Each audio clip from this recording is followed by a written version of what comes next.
It's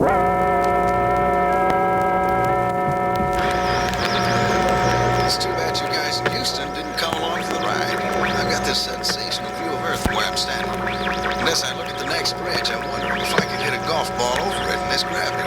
Anybody want to give me odds? That was an excerpt from astronaut Steve Austin's famous transmission to Earth during his historic walk on the moon several years ago. It was the voice of a courageous explorer, a man dedicated to the pursuit of man's knowledge and the expansion of his horizons.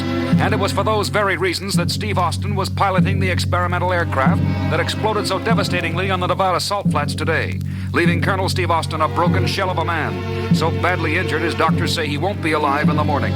Let us all say a silent prayer for Colonel Austin tonight, a true American hero, a man history will never forget. You know, there's a very strong chance Austin won't be alive in the morning, Oscar. It's your job to make those other doctors liars, Rudy. We're in a top-security government medical center, where high-ranking Oscar Goldman and top scientist Rudy Wells have been listening to one of the many broadcasts devoted to Steve Austin's tragedy. Is your team all set to go?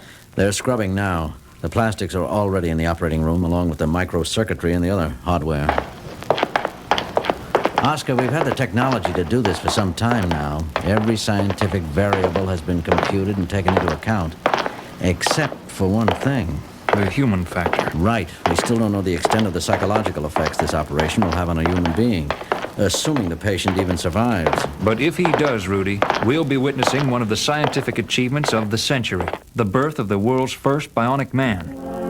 For 14 hours, Rudy Wells and his team of highly trained specialists painstakingly labor over the battered and broken body of Colonel Steve Austin, implementing scientific principles and technological procedures never before tested on a human being, and overseeing each and every phase of the incredibly intricate operation is a vigilant Oscar Goldman, silently spectating from the observation room. It is not until 7 days later that Steve Austin opens his eyes to groggily wonder where he is, without the slightest inkling that one of the eyes he just opened is not his own.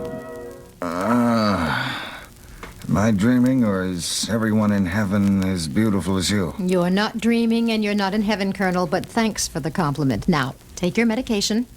There you are. Thank you, nurse. Could you leave us alone now?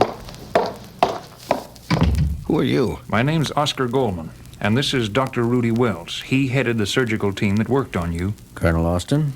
I don't know how you guys managed it, but thanks for pulling me through. I was sure I was a goner on the way down. How do you feel? Little dragged out and groggy, but otherwise great. Like I've never been better. That's exactly right, Colonel Austin. You never have been better. You're better now than you ever were before. What's that supposed to mean? In saving your life, Colonel Austin, we had to make some adjustments in your physical makeup. Adjustments? Improvements would be a better word. You're now faster, stronger, more durable than you ever were. Take a look at your right hand. It's my hand, so what? Move the fingers. I don't get it. I see the fingers moving, but it doesn't feel like I'm moving them. You are and you're not. The nerve impulses from your brain are being relayed via microcircuitry and mini transistors. Wait a minute. It's not just my fingers. My whole arm feels this way. Just what did you guys do to me? We saved your life the only way possible. A way that only became possible this year, thanks to recent breakthroughs in technology. What sort of technology? Bionics, Colonel Austin. We have used advanced scientific techniques to duplicate what your own flesh and blood used to do. Used to do? Your injuries were extremely grave, Colonel. You lost your right arm and both your legs, along with your left eye. You mean this arm I've got now? It's bionic, as are your legs and your eye. We don't expect you to adjust to this all at once. After all... I don't want any part of any of it. You should have let me die in that plane. I'm getting out of here. No, Austin, you must stay in your bed. Out of my way. You mustn't. Your bionic legs aren't ready yet. But like an enraged wild animal, Steve Austin leaps from his bed, his bionic arm knocking Oscar and Rudy aside like they were no more than rag dolls. Don't be a fool, Austin. Rudy! As Oscar Goldman rushes to a stunned Rudy's side, a bionic wild man begins to charge through the hospital corridor. It's Colonel Austin. He must be stopped. Where are the orderlies? There they are. It's no use. Those bionic limbs are too much for him. This will stop him. Mr. Goldman, you've got the tranquilizer gun. Rudy said compressed air charge will put him to sleep in seconds. The bionic man feels the drugged air blast against his neck, whirls angrily to face his attacker, and then... I didn't think we'd ever stop him. You dosed him just in time, Mr. Goldman. If you ask me, all the government's got so far for their $6 million is an uncontrollable wild man. It is another 24 hours before Steve Austin opens his eyes again to see Oscar Goldman again standing at his bedside. How do you feel? After yesterday, how come I'm not strapped to my bed? You lost control of yourself, that's all. It was understandable under the circumstances. Besides, I don't think we could find a strap your bionic arm couldn't break through. I know, I'm stronger, faster, better, right? But you left out one thing. I'm not a man anymore. I'm a freak. I'm not going to debate the issue with you, Colonel. There's someone on the floor who's been begging to meet you. He's a general's son, and he's been paralyzed from the waist down.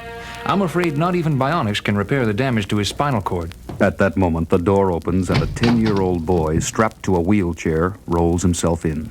It's all right, Bobby. Come in. Bobby, this is Steve Austin. Colonel, this is little Bobby Phillips. Steve Austin! Oh, wow! You don't know what a thrill it is to meet you. I'll leave you two alone now. I've been your biggest fan, Colonel Austin, ever since that day I watched you walk on the moon on TV. Boy, that was some crash you were in last week. But Mr. Goldman says you'll be okay. That's what he tells me. Anyway, I was in an accident too, but I wasn't as lucky as you. Still, if one of us had to end up stuck in a wheelchair, I'm glad it was me. I'm just a little kid. I'm not nearly as important as an astronaut. You really believe that, don't you? Well, I've got to be going now. I'll be back later to get your autograph if that's okay. The crippled youngster wheels himself out, leaving an ashamed Steve Austin alone with his thoughts and his self-pity. The next morning, as Oscar and Rudy walk along the corridor of the hospital's top-secret bionic wing. So the kid did get to see him yesterday. Yes, but we still don't know what effect, if any, that sound. What is it? It seems to be coming from the therapy room. It sounds like a treadmill. And as they fling open the door to the well-equipped therapeutic gym, It's Austin. I see. And look at the speedometer. He's running over 60 miles per hour and still accelerating. Incredible. The bionic legs are functioning perfectly. Rudy, I think Colonel Austin just may have decided being bionic might be worth a try after all. and several days later, a pleased Oscar Goldman records an impressive progress report into his personal diary. And it turned out that the session with the little boy snapped Austin out of his self-pity and back to his senses. We immediately began running tests on him, and found to our amazement his bionic strength was powerful enough to lift entire cars. His bionic legs were mighty enough to enable him to jump a full 30 feet in the air. His bionic eye was telescopic enough to read the lettering on a postage stamp from 100 yards away. Everyone on the project agrees. Our $6 million man was worth every penny he cost. But I can't help wondering what Steve Austin would say if he ever found out that Bobby Phillips could walk as well as any other boy. Because he was an actor I hired to play on Steve Austin's sympathy and common sense. It was a dirty trick, I admit, but sometimes in a crisis... End of tape for now. Signing off. Come in. Come in, Steve. You should be very proud of yourself. Your test performances have far exceeded our expectations. That's just what I wanted to talk about, Oscar. Oh? I wasn't an astronaut and a test pilot for nothing. I've been around long enough to know the government doesn't invest $6 million into a man without expecting something in return. I can't fault your logic, Colonel. I didn't think you would. I owe you a few, don't I? Let's just say there'll be occasional jobs we'd like you to do for us. In fact, I could brief you on your first assignment right now. What do you say, pal? Steve Austin reporting for duty. Pal.